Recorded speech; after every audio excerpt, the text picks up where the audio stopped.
Hi guys, really good to see you again. So obviously we worked some time ago, so we're going to bring the band back together. But really, a big, massive thank you and welcome to you, Simon.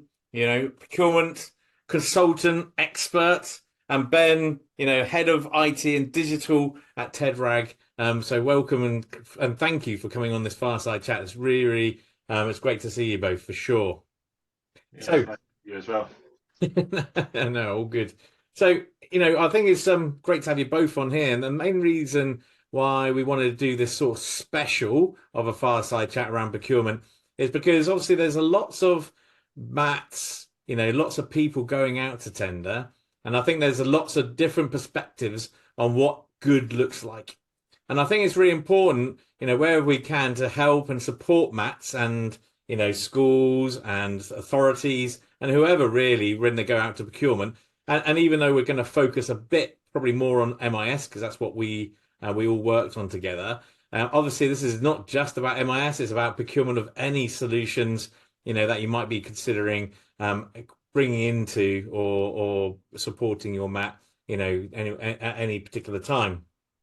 So, again, as for all the listeners, so Simon, you are the procurement consultant and were so when we were going through the Ted Wragg procurement exercise. Yes. And you are the sort of the expert on procurement. And Ben, you basically instigated. You're the instigator of the procurement process and the procurement exercise, really, and owned fundamentally a big chunk of the procurement sort of process within Ted Wragg.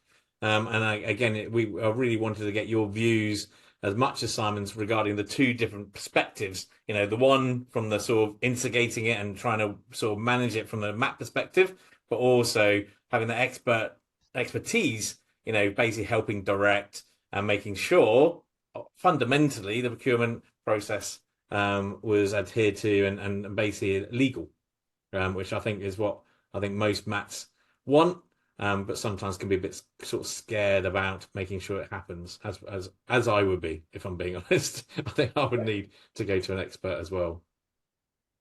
Cool. So, so if we sort of really sort of crack on, because I think there's quite a number of sort of questions I'd like to ask you both, but I think I'll start off at the very beginning. So Ben, so why? What was the key triggers that basically made you sort of go, do you know what? We need to start thinking about going out to procurement and out to tender in relation to because at this particular point in time when you're involved, both Simon and I it was for the MIS, yeah? Yeah, that's it. Yeah. Well, so one of the key triggers was the fact that the incumbents changed their terms and conditions, which meant that the value of the new contract they were proposing for us exceeded our financial threshold.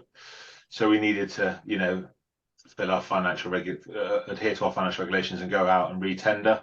It was also an opportunity for us to, test the market and to seek best value in what was, is a quite a congested kind of marketplace now with lots of good suppliers providing good systems for schools to leverage. So yeah, it was the T's and C's and that, and the fact that we felt that we needed to do a full procurement exercise. Yeah, I think ultimately, I think we've talked about it before, and I know Simon is a massive advocate of this, and that is, especially in sort of public sector, it's always important to continue to try and look for best practice. I don't know if that's what you think, Simon. Your views on sort of looking at best practice. Oh, best value, sorry, not best practice, best value. Yes, it does value. So for me, no matter what you're buying, it is very much about getting best value. So the PCR, the public contract regulations, talk about meet, most economically advantageous tender. And I think in simplistic terms, that's what it means. It is understanding that mix between cost and quality. And in some ways, getting the right cost becomes really important, especially when you've got proprietary products. The more specialist something gets, the more it becomes important about getting best value. So having got the right product at the right price, and that to me is getting best value. Yeah, that's really interesting. And so I suppose a question from a layman's perspective. So I'm going to ask questions because obviously you know more about procurement than I do. But in which case, then So sometimes I see in tenders, especially, maybe MAT tenders or local authority tenders, this is just across the board. There's Yep. always a very high percentage on price. And it's not about value, because there's a difference, isn't there? There's a difference between price and value for money. At the end of the day, I can buy a car for £200 or £500, and I can buy a car for, a couple of £1,000 plus. The one Yep. that's probably £500 is probably going to break down on me, most likely, or already is probably quite close to breaking down, unless I'm very, very lucky. So Yep. there is a difference between value for money and price. No, and I think there are lots of analogies that I would use to explain that, Nick. And I think, we can talk about groceries at a supermarket. We can talk about cars. So you talked about cars. So I think in its simplest format, it's about what you want to get out of something. So, for example, you're absolutely right. There are lots of variances around cost stroke value versus quality, and I would say those are very much attributable to what it is that you're buying. So if you're going to buy something which is off of the shelf, let's say it's a AAA battery, as an example, cost becomes, if they're all the same, if you're saying that it has to be a battery that has a certain specification and they're available on a next day delivery, the cost becomes really important because you're buying a consumable item. If you were to take something like an MIS system, it's not as simple as just getting an MIS system. It's what does it do for you? How does it interface with what you've got already? What are your additional costs? And it's these sort of things that you would look at considering in how you built up your quality score. But I think you mentioned cars. So you mentioned cars, and I would say that's no different to if I want a car as a layperson because I want to get to the train station, which is half a mile from my house every day to drive to work and leave it overnight. Actually, do I want to spend more than 500 quid? If I want to go and race in Formula One, then that changes what I want. So effectively, to put that into what we're talking about, if I was buying a car for myself to get to the station, I might make price 80% of my criteria. The likelihood, albeit there's a budget in F1, that if I want a car that's going to win races, price is going to become negligible. It's about, because actually the rewards will outweigh what the cost of that car is, if that makes sense. Great. And I think really important, as I said, the term I would use is horses for courses. No, great analogy as well. Thank you for that. That was great. And I think actually that shows, maybe, and this is probably for a different conversation altogether, but it's interesting to see if MIS really truly are highlighting maybe their value enough. And then that's something probably for a different fireside chat than this one. Yeah, right. Sure. So Ben, so what were your initial thoughts? So you now got to this point, you've had this trigger that basically, you go, oh man, we're going to have to go to procurement to understand, the best value that we can get for our MIS. So what which products out there are going to meet that criteria. So what was your next steps? What was why did you engage Simon as an example, or even I? So the main reason really for me was about time. So we had a really short window to get this procurement exercise completed and mobilised to meet the deadlines that we had, kind of set. And Simon was already working on some other projects for the trust. I met him through joining the trust, was introduced to him by the finance director. And so we very, very quickly started talking, and we talked a lot about the time it was going to take and also needing to ensure that we had the time of the key stakeholders across the different schools to make sure they were bought in and they had their input into the scope, the specification, so that they bought into it. Yeah. And we talked about that a lot. We talked about there was a real risk there because time is so precious in schools. We all know this, it's so precious in so many businesses, but in schools particularly, everybody wears multiple hats. So actually ensuring that we had the voices of everyone across all the different schools in the different areas for an MIS, as Simon said earlier, on such a complex system, it was important to make sure that we found a way to do this. So actually, thought to reach out to yourself and ask you to get involved because you brought that experience of being able to join it up. So I've, worked around MIS for a long time, but certainly don't have your experience, as you know. And with regards to the actual end use, I know so much of it, but not enough of it. And I just felt like I wanted to make sure that we had a central resource specialist on the project that could ensure that we left no stone unturned and made sure everyone was engaged across the schools and get that spec right. And I think actually unless you tell me otherwise, used to, I think that bit works really well. I think we did really well in the short timescales. And I think if we hadn't have taken that approach and got you involved and got you the ability to talk to those key stakeholders in the different schools and get that buy-in, I think we would have been either at risk of not having as good a scope as we had spec to go out with, or not have as much buy-in from the schools, which obviously has a risk then when you come to mobilization and go live, etc. So yeah, I think that was the kind of main reason. It was a catalyst by time, but I think a good decision all round. So, even if I had longer, I think I probably would have come to the same conclusion. Bring you in as someone independent of the trust, independent of the local kind of existing kind of systems and processes and the way we've always done it, that kind of thing, and just get you to ask those questions to make sure that we were quite challenging it, weren't we? We were quite challenging about whether we just wanted to recreate something because we'd always done it that way, or whether we wanted to really test the market. And I think that added real value to it. I think your time frames were immensely challenging. I think what you all did was an amazing sort of exercise. At the end of the day, most people have a lot longer. I think, especially Mats take a lot longer or give themselves a lot longer to meet that challenge. I think the schools themselves. I think the way that you went about making sure the schools all were comfortable about what they were getting by going out and talking to them and getting their requirements. I think again, I think that's fundamental if you want to keep them getting buy-in as well, for sure. And from your perspective, Simon, so regarding starting this procurement, so if I'm right in saying, and you can correct me, but you've never worked in secondary or primary school procurement, and so what were the sort of challenges that you thought you were sort of going, right, actually these are the things that we're going to have to consider, or these are the things that we need to de-risk and mitigate? Yeah, okay. So you're right. I think first and foremost, you're right. I've not worked in, apart from some other projects with the trust. Yeah. I've not been actively involved in secondary education. A lot more experience in university education, where actually the requirements are fairly similar. Standing back from that, I would actually say that if you bring the right team together, my understanding of secondary education or whatever else becomes less and less important. So my view, you often see specialisms around procurement, and there's a lot of sense in that because you get to understand markets.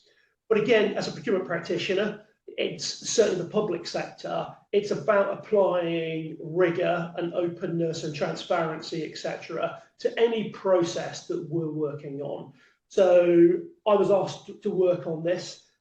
The key element for us to make this a success, Ben's already alluded to, in my view, and that is having someone that understands, which is myself, how the procurement process works and to help navigate the trust through the procurement process and help them get, number one, the right outcome, but also to get best value along the way.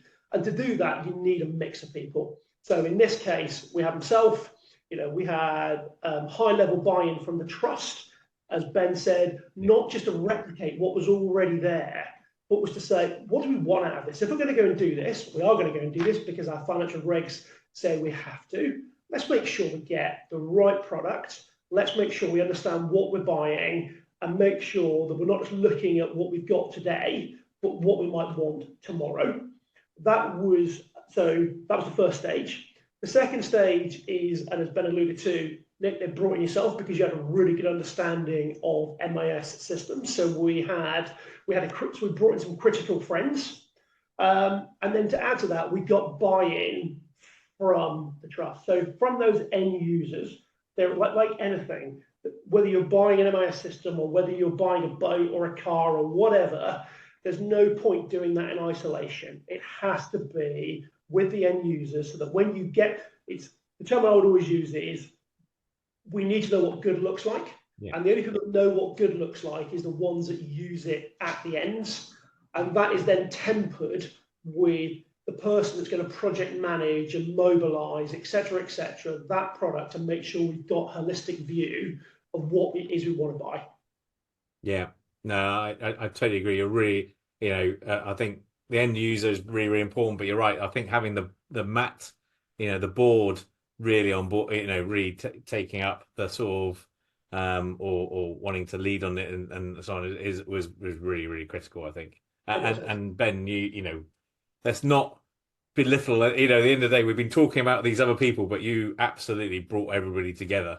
Man, you were the person who instigated and directed. So yeah, I think that was very, very important as well.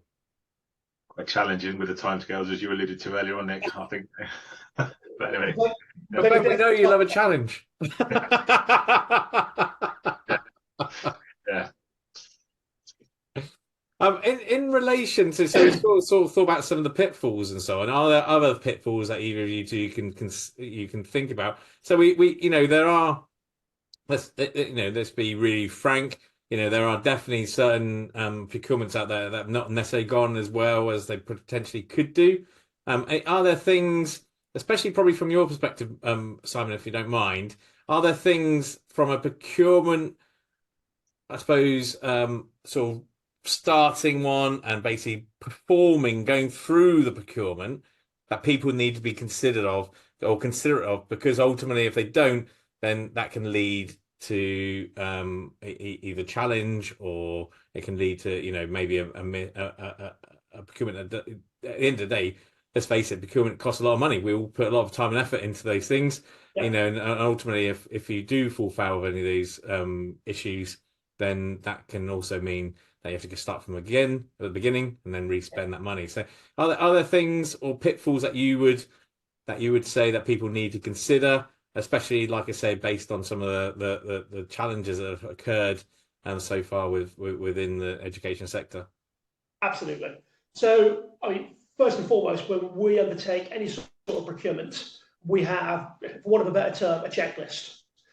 What do we do? What are we looking to get? How are we looking to get it? Who do we need to get involved? What are the time scales? What are the risks? How are we going to mitigate them? So for me, any procurement that we do over a certain value, we have an internal, what I would call procurement strategy. And that very much kind of goes through a basic checklist. What's our expected value? What expertise do we need? Who do we need around us? What are our time scales? What are we trying to hit? What platform we're going to use to advertise the tender? Who's going to do the scoring?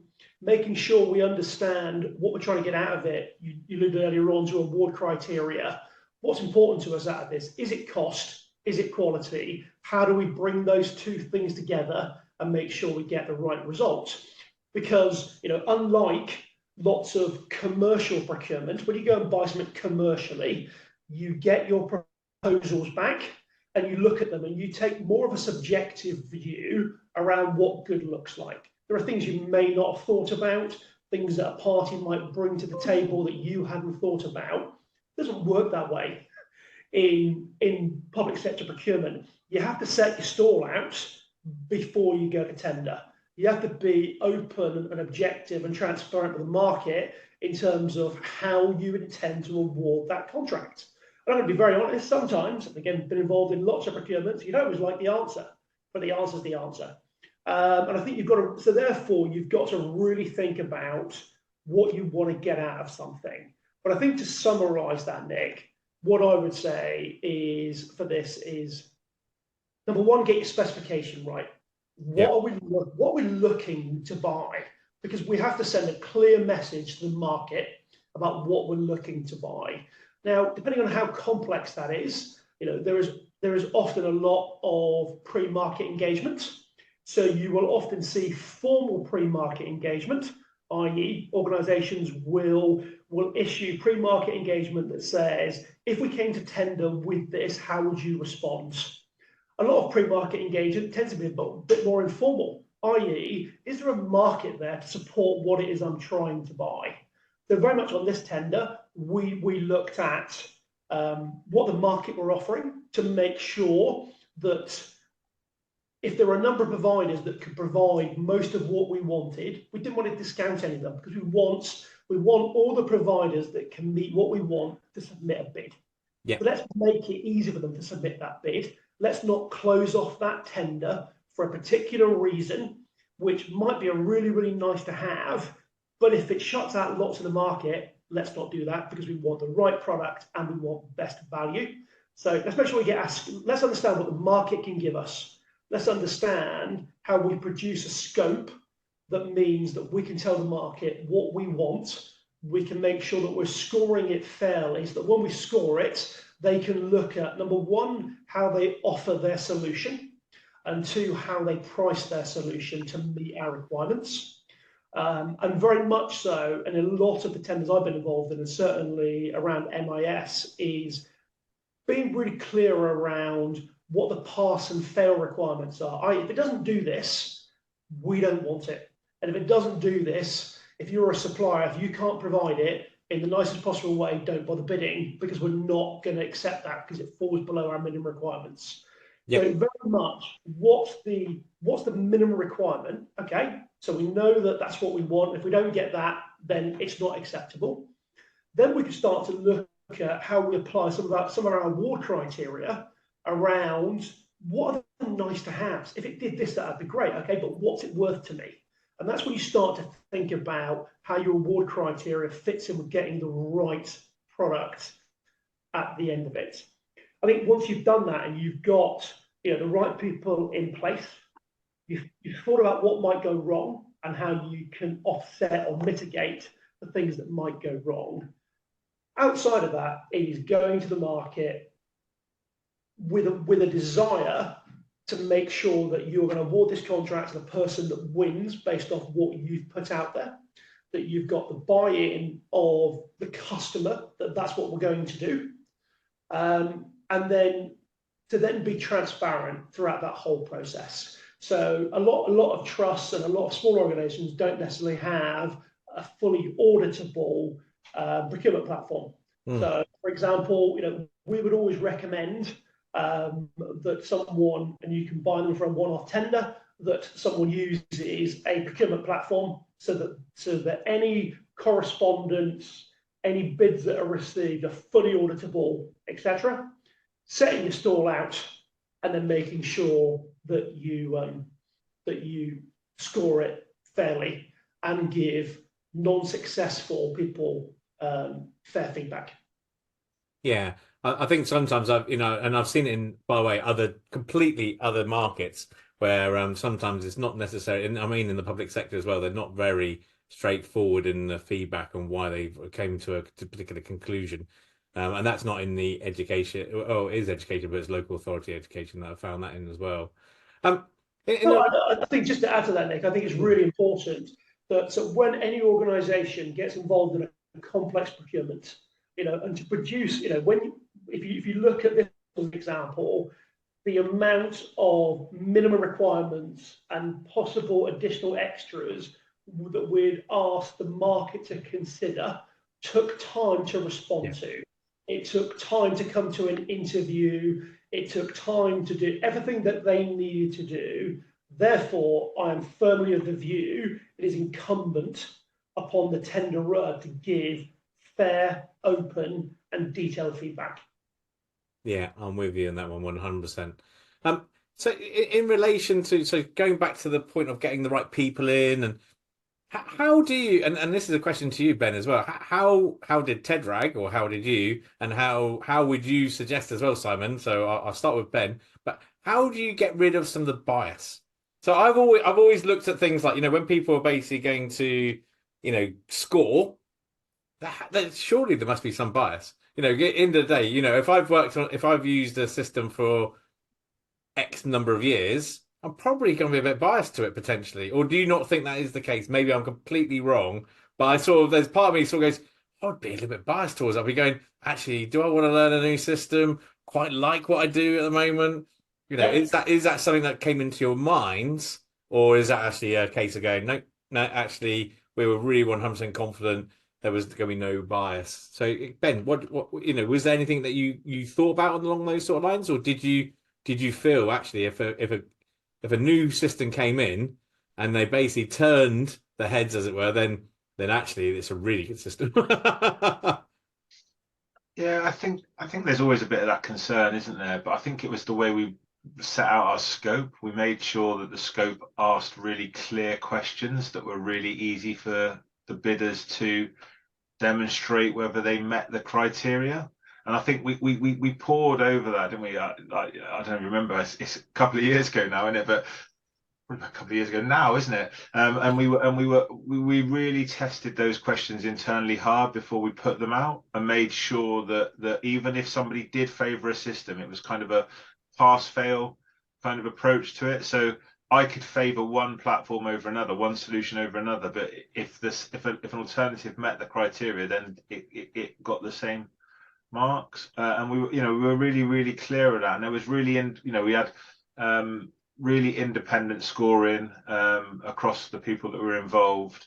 So actually, and then in the moderation, of course, moderation always deals with those kind of biases, doesn't it? Because you can spot the anomalies. And I've been involved in a few procurements possibly since. I can't remember whether it was the MIS I'm recalling, but I'm sure I've been sent questions as, can you justify why you've given that score versus a different score. We went through that process to make sure we were really clear as to why things were scored. But I think that was the approach we took. We were very aware that this is a big change for people, that like any big platform, any big software solution, big change for people that have been using it for a long time. But we were really clear we wanted to make sure we were getting the best solution for the trust moving forward. So we really poured over those questions, got them right up front, and worked with the team. So I was really thinking just now when we were answering the other question about your expertise, Nick, what you were able to do for us, and I don't know if you remember this, is I think we were told by different people across the trust from the different schools the same answer to the questions we were asking them, but in slightly different ways. And I remember sitting with you going, do we need to add a question about this thing that's come back from that school? And you'd be like, no, it relates to this question over here. And we really tested it, and we really went through it with that fine tooth comb. So we went out with that succinct as it could be, with a complex, huge platform purchase, but as succinct as it could be, really clear questions. And I don't think we got many clarification questions back, if I remember rightly. Simon, you probably dealt with more than with them, but I don't remember us having a lot, which is testament to we got it right first time. And I think that's I think we set our stall out in that approach, didn't we? I think that's how I recall it. No, I think that's absolutely right. Sorry, Simon.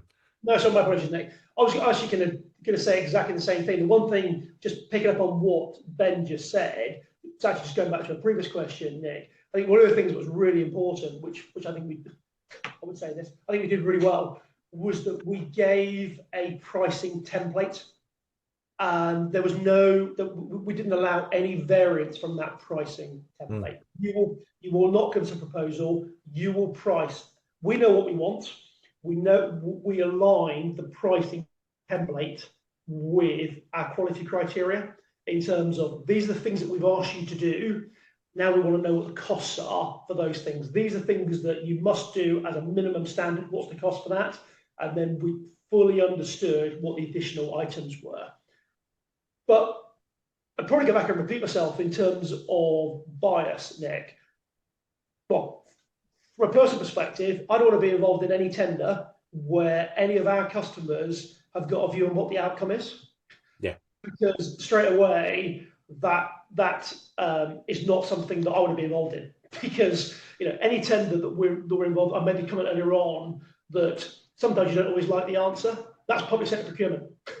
You set your stall out, you run with what the answer gives you, and that's the only tenders that I want to be involved in. So if I felt, from our perspective, that there was any scope to, we want to stick with the incumbent, we want this particular supplier, it's not something that I would want to be involved in first and foremost.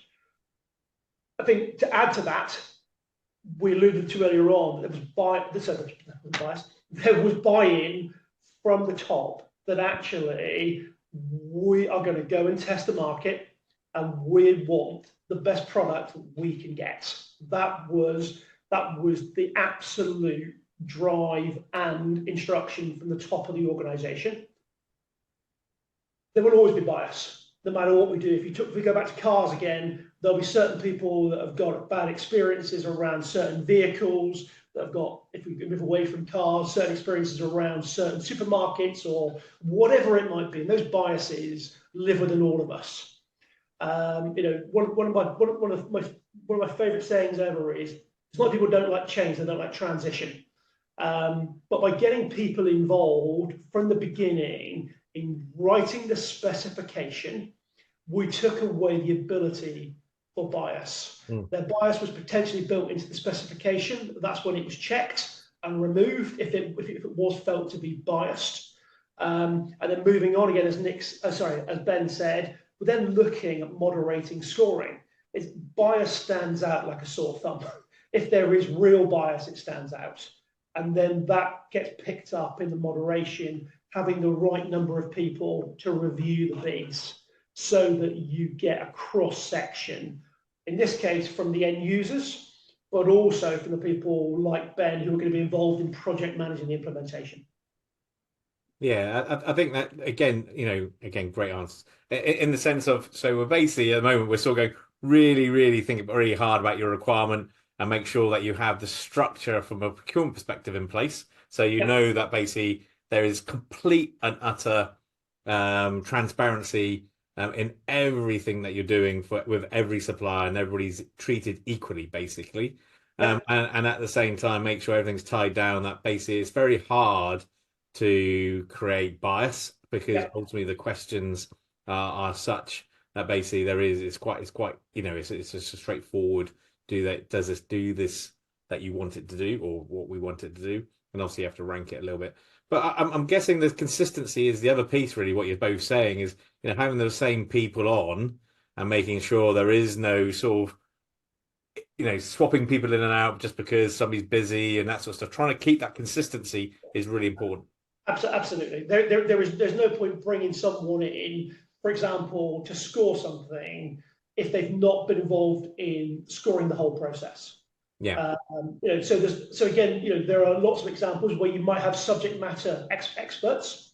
So, for example, if you're going to go and buy a building, you might have your health and safety experts who are going to score the health and safety elements. They're not necessarily going to score the program because they don't have the ability to do that. So there are occasions where you might get certain people scoring certain elements of a bid if they are total subject matter experts. In the case of an MIS, apart from maybe the mobilization element, the outturns of this system are important to all of the end users. So in our case, and I'm saying this from memory, I think apart from the mobilization element of it, in terms of the integration, the actual usability was scored by the same people right throughout the process. Absolutely correct. Yeah, that was exactly what happened. And if I remember rightly, again, this from been a while now, I'm sure there were some key people that couldn't be involved throughout, and we didn't let them be involved in that scoring process, but they were key to the scope, the specification at the beginning, and so that's how you get that buy-in, because as you say, subject matter experts, you don't want anyone not feeling they're part of it and therefore causing you issues when it comes to the mobilization. So we were really even considering the timescales, we were really diligent on that aspect to make sure that everybody was consulted. Whether everybody engaged with that consultation is another thing. I think we got better engagement out of certain people than others, but everybody had, and again, that's probably due to their timescales and their commitments in schools. So I get that. But we gave everybody the same amount of time to be involved in their area of specialism in that specification gathering, requirement building, whatever you want to call it.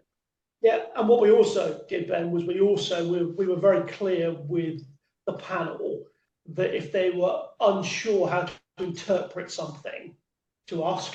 Yeah. So if there was something that maybe was in our specification, so I'll come back to that actually. So if there was something in the specification that someone responded to and they weren't sure how to interpret it, that it was, as an example, fed back to me, we could then look at it to make sure that everyone looks at it in exactly the same way. I can't remember some of the questions, but some of them were definitely, I've looked at this. Can you please tell me, Simon, what it is I'm looking at and what element of this is we're looking to score? Actually, it's this part. Let's make sure everyone understands that's what we're looking at. The other thing that we did, which I've always done, and again, lots of people don't do, is I don't pass any of the pricing to the scoring panel, because I think there is also the possibility that pricing sways how people think. Yeah.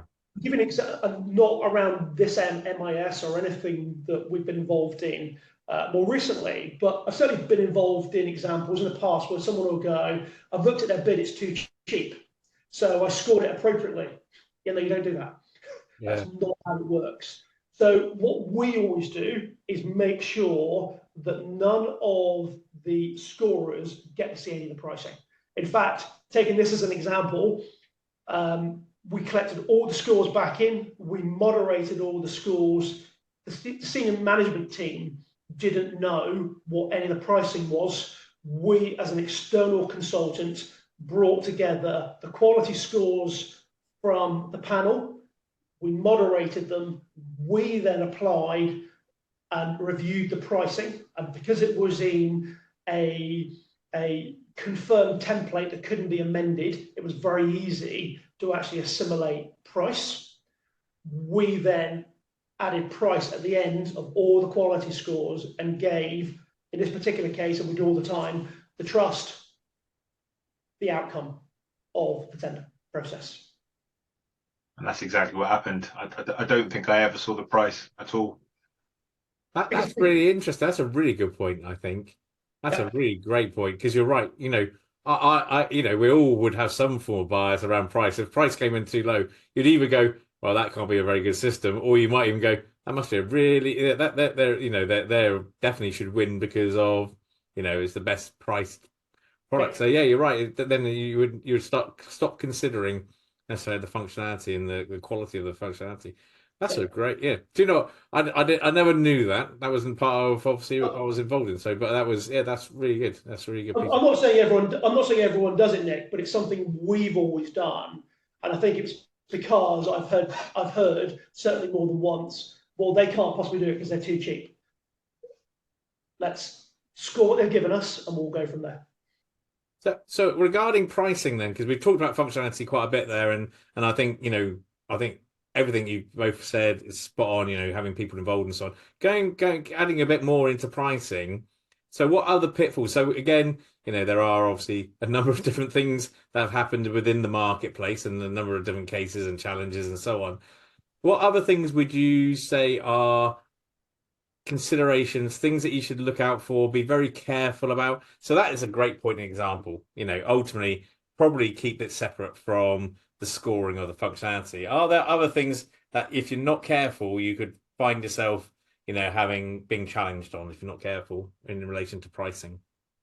In relation to pricing, I think the key thing, so again, taking this as an example, let me see what we did first, Nick, and then I'll kind of summarise what I think are the key takeaways from that.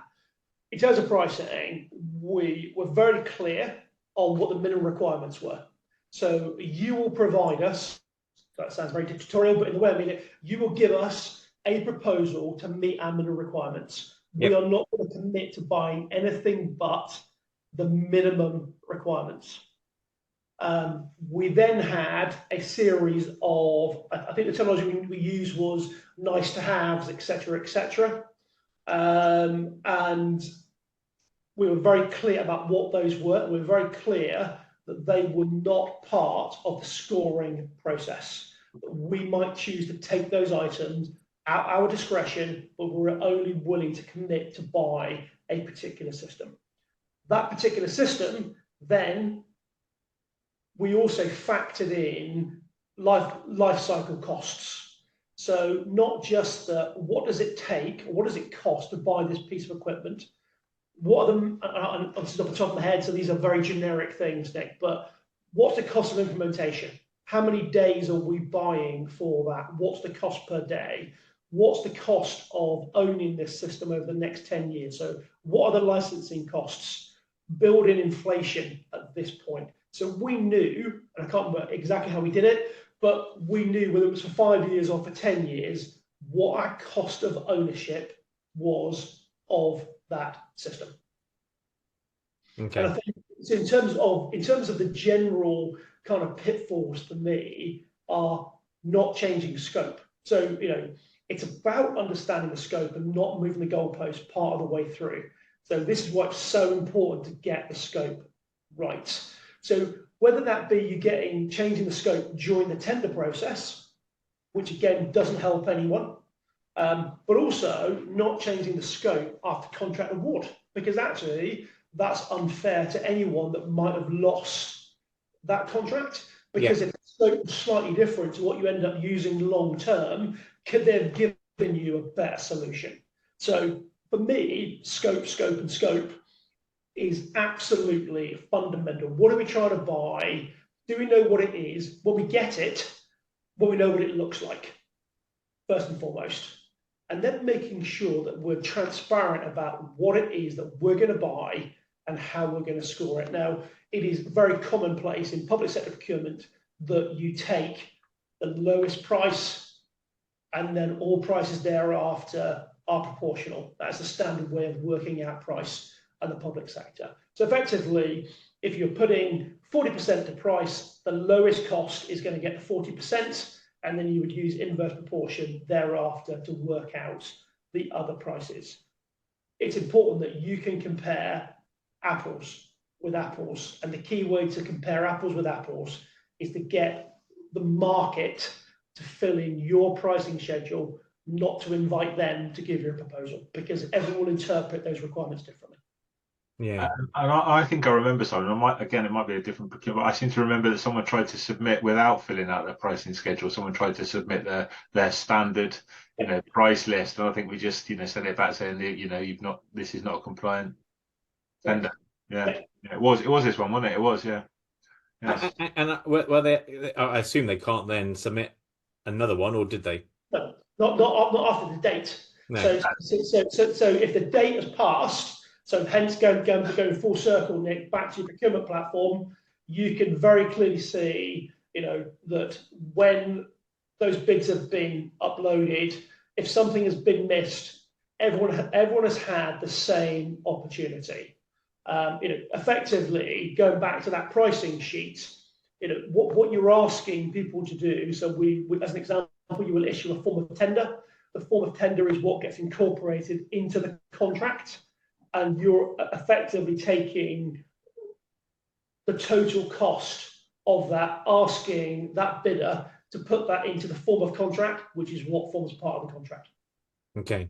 I've got one more question, which I think is quite relevant for a lot of mats. I know it wasn't quite the same for you, Ben, at Ted Wragg, but in lots of cases, lots of mats have got or formed by bringing in more schools, and so basically they're in a situation where they have multiple different suppliers. So you might the different suppliers out there. You might have Arbor and Watt in some of the schools. You might have Broncom in some of the schools. You might have Sims in some of the schools. You might have Scholar Pack in some of the schools. So you can have a situation where you can have multiple different suppliers. What would your advice be? Would it be to go out to tender for all your schools, or would you go out to tender for? You go out to tender for all your schools, I guess, because otherwise it looks really weird. But or would you go out to tender just for?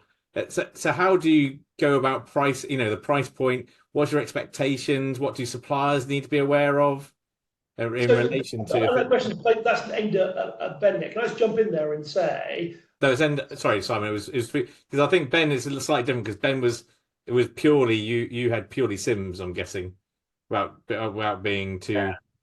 Yeah. So and there was a contract end date, wasn't it? But I think if I was one, so I'll let Simon give the proper professional procurement answer. But all I was going to say, Nick, Ben, was the way that we did it was we asked for a price per school. So effectively, what we said was for a number of reasons. Number one, each school was going to pay for their own. So you had the ability to then put the costs against the school. But if for any reason a school didn't form part of the trust, it wasn't part of the trust in the future, we wanted granularity of pricing. So we wanted to understand that actually this is the cost of school A, this is the cost of school B, this is the cost of school C. So we could then, and in theory, those were going to be proportionate because we were asking for the same services around each school. So I think, so for me, even if there's a reason, whatever that reason might be, that you weren't going to maybe on phase one or in its immediacy to award a particular school or a group of schools, for whatever reason, maybe because you're studying contract with the incumbent supplier, there'd be nothing, in my view, in saying, right, okay, we've got 100 schools, say 20 of them are still in scope with an incumbent. We are going to ask, rather than going out to tender again, I'd be saying, right, okay, these are the 80 schools that are in scope today. We're also going to have another 20 schools that come online. Let's make it easy. In year 3, say. So we want costs for 10 years for these 80 schools, and we want costs for 8 years, starting at year 3 for the other, whatever the number was, for the other 20 schools. So for me, you would always go out for all. And actually, you might take a view that actually the benefits in swapping over all 100 schools on day one, which means buying yourself out of a contract or whatever with the incumbent, is actually worth it. You might look at it and say, actually, for the cost of doing that is X. The benefits that come out of having the same system across all schools outweighs the cost we might have to pay to buy ourselves out of an existing contract. So as long as you're, again, go back to that same thing, as long as you're open and transparent about what you're doing by saying this is our intention, if you then choose to then say we're going to bring them on earlier, or you might just say, can we have costs for the full 10 years, but it's more likely that these schools will not come on until year 3. Yeah. So again, it comes back to transparency. Sorry, Ben, you were going to also, an answer. Simon basically said it. I was just about to say that the opportunity you've got to kind of consolidate things, and there's that trade-off, isn't there, between kind of co-terming a contract, that total cost of ownership, versus the benefits it brings having all of your your schools on the same platform doing the same thing. There's just a really simple conversation to be had, isn't there, about the pros outweigh the cons, which is Simon said exactly what I was thinking, if I'm being honest. So yeah, what's interesting is our schools, the schools that join the trust now, they tend to want to join onto our existing MIS platform because they want to use the data in the same way across the entire trust and be part of that kind of performance programs, etc., that we've got running across the trust. No, and I would say, Ben, as long as that meets your own internal financial regulations and you are complying with public sector procurement law, then that's fair and reasonable. Yeah, exactly. And I might add, we probably need to say this, but not only was the procurement to be done in a quick time frame, but also your migration was done in quite a quick time frame as well. No, and whilst I agree with that, Nick, that was something for the trust to manage. Yeah. So we moved fairly quickly in terms of pulling together our specification, but at the same time, we had to make sure it was robust. We had to make sure it delivered what we wanted it to deliver, and all that meant was we had to do things faster. We still, in my view, did the same number of iterations of specification review, tender document review that we would have done if we'd had more time. We just had to accelerate it. Yeah. And we had to make sure, which was really clear, and again in our tender documentation, that, and I can't remember what it was offhand, but let's say that we only had 3 months to mobilise, or 4 months, or 5 months, or whatever it might have been, being transparent about that so that someone could self-select to decline the opportunity. Yeah. So what we didn't want to do, and what we should never do, is say, we're buying this product, great, thanks very much, you're now the successful bidder, we need it put in by next Thursday. Oh, we can't do that. Well, now we've bought the wrong solution. So we were very, very clear in our specification that said, this is our procurement timeline. Yeah. This is, one of the questions was very much, this is our procurement timeline, this is our mobilisation timeline. As part of your quality response, what are you going to do to make sure that you can achieve that? At which point someone either says, we can't achieve that because we've got too much work on, so I'm not going to waste my time even bidding, so they can excuse themselves at an early stage before they've wasted any time. But also we ask them, what do you need from us as the customer to achieve a successful mobilisation? Because I think we've probably all project managed things, whether they're in our business, in the business world, or our personal lives. Invariably, when you're trying to mobilise a new project, no matter what it is normally the customer, or invariably the customer, that causes the delay rather than the supplier, because they're often used to doing it on multiple occasions, and what they're building is, this is what we need from you. And so I totally agree. I was really, my hat was going off to Ben and Ted Wragg really for the fact that basically they did the migration so quickly. I think it was, it's impressive. I think the whole process, I think everybody worked really, because it was a really, really clear process, a really transparent process, and the migration as well. The way that the schools and internally, as yourselves, Ben, like I say, my hat goes off to you. I think it was really well run, and you should take a big chunk of the responsibility for that and be very proud of yourself. Yep, agreed. No, I'm very mindful of the impact of schools and staff. If there was someone listening to this that was just about to embark on this journey, like, be very mindful of that impact to staff. Don't underestimate it, because we didn't underestimate it, but it was hugely impactful. And no amount of sort of preparation and timing and training, really, it's just, schools are busy. Schools are so busy. You've all been in them.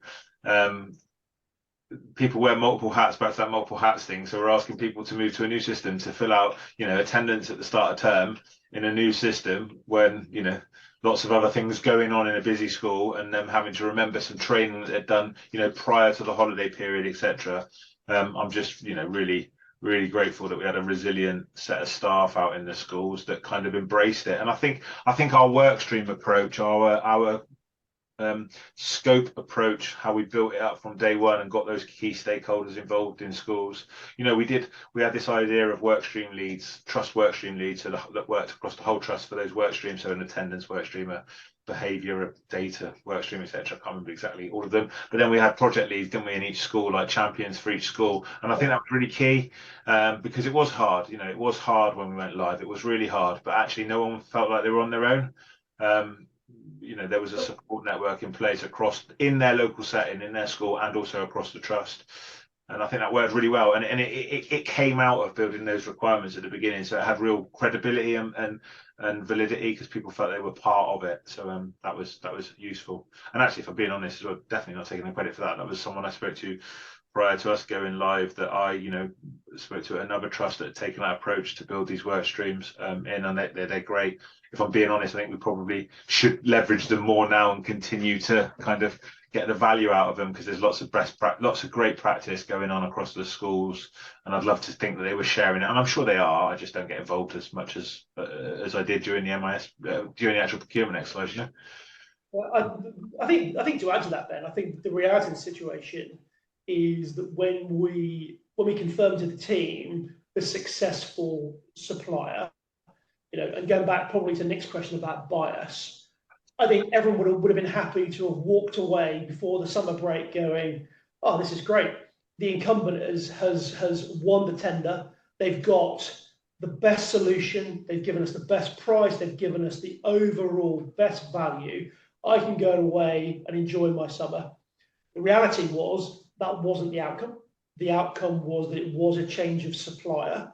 And because of the way it was approached from the beginning, everyone was open to that was the reality. Or not, sorry, I'll rephrase that. It was not the reality, that was a reality. And if they felt they could have got the best system and all gone away and had an easy summer, they would have all probably bitten your hand off. The reality was that wasn't the answer. And therefore, everyone pulled together and made sure the thing got mobilised. Yeah, no, I agree. Hey guys, I'm really, really conscious of time, and thank you very much for your time, which I'm obviously very conscious about. If you're going to give me, say, 3 key points of what you would, so the 3 main factors each in relation to going about this procurement, and what you think was massively important as far as making sure it was a successful tender and procurement process. what would they be? And I'm going to go to you first, Ben. Oh, I sounded like a panel show host there. Question time. I'm going to go to you first, Ben. Oh, very good, Nick. I think we've covered them. I was thinking about this obviously prior to this. I think we've covered them. The main, if I was to pick three out of them, really spend that time on the pre-tender specification, get that document set right. It ticks so many boxes, not just from a legality perspective, but also from getting that buy-in across, any change that you're doing. The key to commitment is involvement, isn't it? So actually getting those people involved to draft and be involved in that was really, really powerful for us. Time, if I don't know if the question was three takeaways, but if the question was what would we do differently next time, give ourselves as much time as possible. And I think we did really well with the spec, but I think we all would, if I remember rightly, we were all like, we have to go with this now. I think we would have liked to go back out and just probe the key stakeholders around the trust, just to add that ambition into the spec a little bit further. I don't know if you remember that, like we were like with this, there's probably other areas we could be pushing here, but we, time was against us, and that time for mobilization and that. But there is something about, and I've had this conversation so many times in the last couple of years, is there's something about ripping the plaster off quickly versus the long and painful, pull it off hair by hair. We definitely did the former rather than the latter, and to some extent there is an advantage to that. I know other places that have phased it over a lot longer, and they are possibly dealing with some other consequences that because of that approach. And then actually, follows nicely into phases. Phases as many elements as you can. We knew what we needed for day one, and when Simon talks about in the qualitative section of the tender response, we asked for the suppliers to tell us how they were going to deliver against our timescale. We asked them how they were going to deal with day one, week one, month one. We get some key deadlines in there, didn't we? We talked about census. We talked about some key things. How are we going to do that? And we were really clear across the trust, weren't we? We were really clear that we knew what we needed to do to go live on day one, and then what we needed to do in week one to be ready for week two, because you can't do it all prior to it. There are things that you just can't do, and there's only so many people and they're wearing multiple hats, as I've mentioned. So I think they're my three key takeaways is right team, right scope, time, and that phased approach. Cool, thank you. Simon? I probably agree with all of those, probably articulated in a slightly different way. So I think first and foremost, I talked earlier on about having buy-in from the top. For me, if you're going to go and do something that is this important to a business, you need engagement and buy-in from the top of that organization to the bottom of the organization. Because, again, I use the word likelihood, that's the wrong word. There is a possibility that we're going to move away from something that everyone fully understands, knows how to use, knows how it works, understands all of its quirks and what it does well and what it doesn't do well. If we're going to go and do this, we have to set out our criteria and accept that the response that the outturn that we get is the outturn that we're going to implement. You have to buy into that on day one. That for me is absolutely fundamental. And sometimes work organizations, they don't like the answer, but the answer is the answer. Make it work. You set it out, now make it work. So therefore, there's an importance to understand, and I used that term before, what does good look like? What does it look like, and how do I know when I've got it? Which is what we're trying to articulate in any specification. So as much as we, as the procurement people, didn't understand what a good MIS system looked like, because that's not our job, what I hope we did was work with Ben, yourself, and the team to say, okay, but if you get that, is that going to be right? Are there things, and to take that a little bit further, to simplify the specification? Don't ask a set of bidders to start talking about quality on things that are just inherent in their product. If you know you have to have it, don't ask them how they would do it. Tell them, that's what I want and that's what you're going to do. So first and foremost, break up you will adhere to this. You are going to implement it in 3 months. It is going to do this. It is going to do this. It's going to be whatever it might be. I'm not a technical person. It's going to be delivered in the cloud if that's absolutely imperative to you. And if it's not imperative, don't make it imperative. So be really clear about what your minimum requirements are and state those as minimum requirements.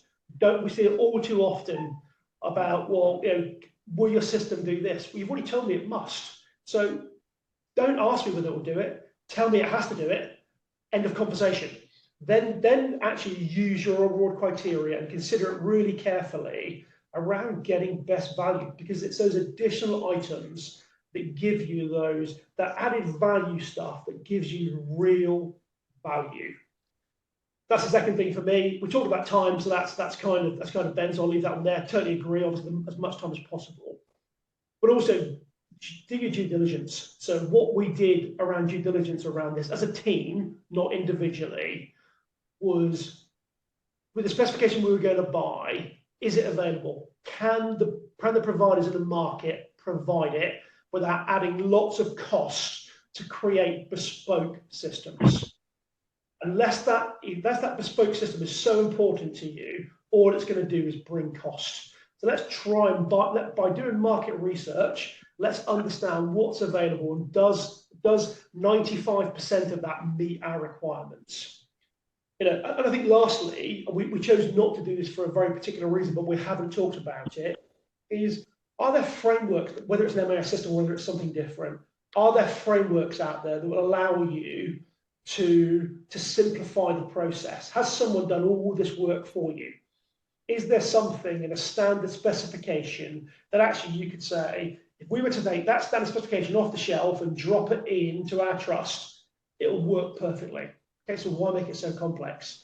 The reason we did what we did was because we looked at the frameworks.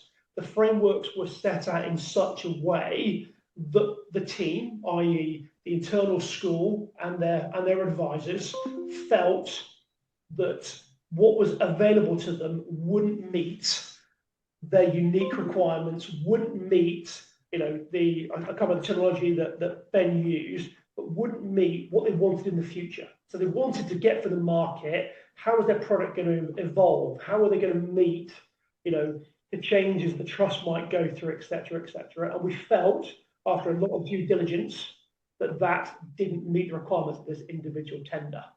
So again, I think to summarize that, due diligence, if there's something out that works for you, go and use it. And if it doesn't, then make sure you get your scope right. Cool. Excellent. Thank you very much, both of you. So my takeaways from this very much are, so one, don't be scared of procurement. Ultimately, I think, the way that Ted Wragg has done it, I think the way you guys went about the approach, obviously worked. It can be done in also within quite a tight time scale, even though you may not have wanted it, but ultimately it can actually happen. So don't be scared of procurement. But the key things really are be really transparent. It sounds like, from both of you, if you're more transparent, the more transparent you are, the less likely any sort of challenge is going to happen. Be very, very diligent about your scope and make sure it's really well tied down at the questions that can be answered by the people who are moderating. It's very, very clear about what is expected of them. So there is no form of bias, I guess, and it's very well structured. And in relation to pricing, it sounds like, actually, I thought it was what a great idea, by the way. But obviously, you've done it many times. But I think, the way Simon sort of said, to try and separate them out sounds like a really, really great idea. But again, make it very clear about what you're pricing for. So as a supplier, you know exactly what you're pricing for. You understand the scope. There's no ambiguity around, how many schools or what it is per school, or, it's just very, very clear sort of criteria. And it sounds like, again, if you get these things right, then you'll have a very, very successful procurement. And obviously, the final point you made, Simon, which is, if there is a framework and it does meet your needs, then ultimately don't forget to use it. My other, probably the one point I would like to make, and I find sometimes Matt's, and I know you sort of went on it a little bit, Ben, you almost mentioned it, and that is, really do think about your needs. If there are things where you sort of go, actually, one of our key performance criteria is actually sustainability. So how can your partners help you with sustainability? Then trying to work out what that scope is. Obviously, first of all, going back to being clear and transparent. But, do think about those things, because ultimately those are the partners that you want, as part of your overall organization. You've got to remember, these people sometimes might be with you for, 3 to 5 to 10 years, and you want the right sort of partner that's going to help you with your overall objective. So excellent and a brilliant, and thank you very much, both of you, for for this opportunity to talk to you. Massive, great insights, about how to go about a successful procurement, and ultimately, and have a great evening, and again, thanks very much for your time. Yeah, thank you. Nice to see you. Thanks, guys. Nice to see you, Simon. Cheers.